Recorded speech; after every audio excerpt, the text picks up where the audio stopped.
So playoffs. C9 just kicked so much butt in the playoffs this season. It's so crazy because they went from being, just a mediocre team for most of the split. Like they did okay starting in summer when they got Jensen in and switched Fudge back to the top lane. They did whatever. They did some games well, some bad. Who gives a shit? But then all of a sudden we come around to playoffs. And I swear we have a different team now because we go from having just no good performances to just amazing ones. Like, we got the first game against CLG. And this was such a fun series because of how back and forth it was with the winning fights and losing fights. There were fights constantly. I mean, like, what was the first blood average? Was like, 2 minutes or something like that? It was ridiculous how fast fights were going out. And it was awesome. So C9 ended up cleaning them out 3-2. Then all of a sudden it comes to last week, it was EG versus C9. And they beat that series out 3-1, which is the only team that actually ended with a 3-1 when every other team ended with 3-2 in that week. And it was pretty dominant against EG. I don't really get what's going on with EG. They're kind of all over the place. Jojo Pyun was amazing throughout the year, and he still did pretty good in the playoffs. Impact overall did pretty good. And then we got Inspired. He has like one game where he does well in a series, and then the rest he just does okay. And then we have Vulcan was fine. And then we got Danny. Yeah, let's be real, it's probably mostly on Danny as to why they're not doing well. I'm not a huge fan of Danny. I'd say he's a bit overrated. Like, at least he's humble, and he doesn't like have this big ego about him because, let's be real, the best play, the thing that he's known for, was a lucky play around Baron, where he gets a pentakill and he happens to steal a Baron because of some level up nonsense. The pentakill was doable. I mean, you watch Sneaky Double Lift stream, they're like, yeah, penta angle. I mean, they can see it themselves. I mean, it's not like that was going to be an impossibility. It's mostly just the random lucky Baron steal that he ends up getting that really is the crazy part of the play. But yeah, outside of that one play though, he's been fine. He's never been terrible, but I don't know. He seems like he was very, very reliant on that Jinx pick back in Spring Split, and then Jinx gets nerfed at MSI. Their team ends up washing out. It is what it is.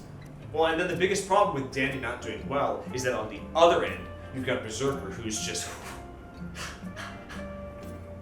hot right now. He's just winning everything. He's winning every game he's playing as. He's never the reason the team is losing. Like, there's not a game where he's the one that's like, oh, I inted. No, it's never his fault. He's very consistent, which is something that C9 AD carries have always had. He's got that consistency carried over from previous iterations of C9. But then he's also got that really powerful carry potential, which has been a little bit lacking on the previous AD carries from C9. So this guy's just, messing everybody up left, right, and center. It's awesome. It's awesome to watch. His Sivir's pretty good. He's played Aphelios games even when Aphelios isn't meta, and he's still doing decent on them. He's done, Zeri games. Zeri's like freelo. As soon as we get Zeri, it's just a game over from that point. Zeri's already overpowered, so part of it's him being good at it, part of it's just the champion needs a big ass nerf. But come on, it's in the current meta we're in, it's over when he gets Zeri. And then we got, all the other players. Fudge is doing good on carries, not as good on tanks. He just doesn't seem to do as well on the tanks right now.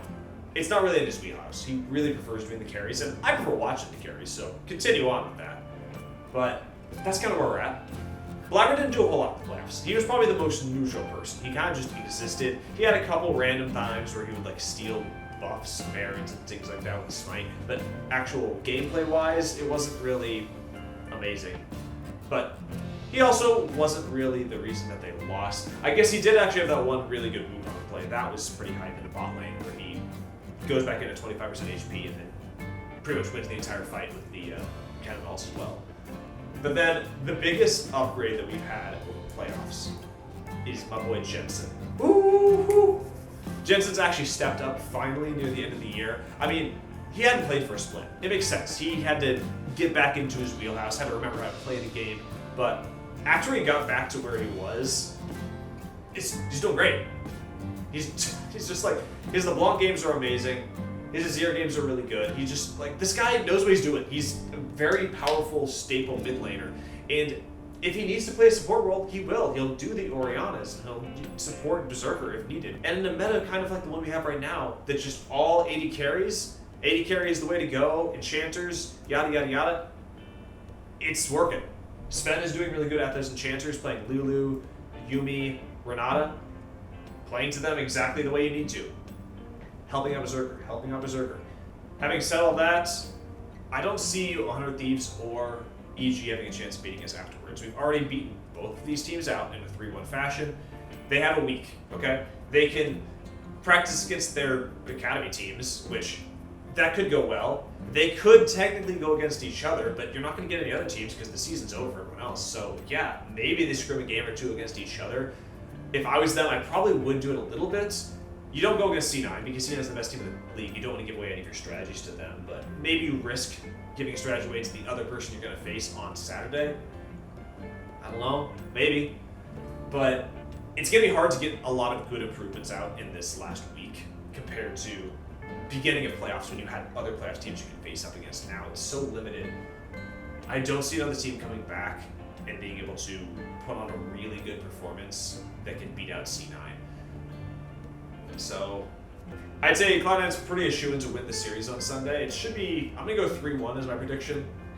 They maybe lose the first or second game, but I don't see them losing any games outside of that. It's going to be pretty one-sided, I'm going to assume. As long as we can get some of our picks. I mean, even if we don't, though, the pocket picks and the random picks that we can pull out, like Nivy and stuff like that, other teams just don't know how to play against these things, and they usually add up to a free ban or a free win, and yeah, I don't see other teams winning out. So good luck C9 on Sunday. We're all rooting for you. Easy clap.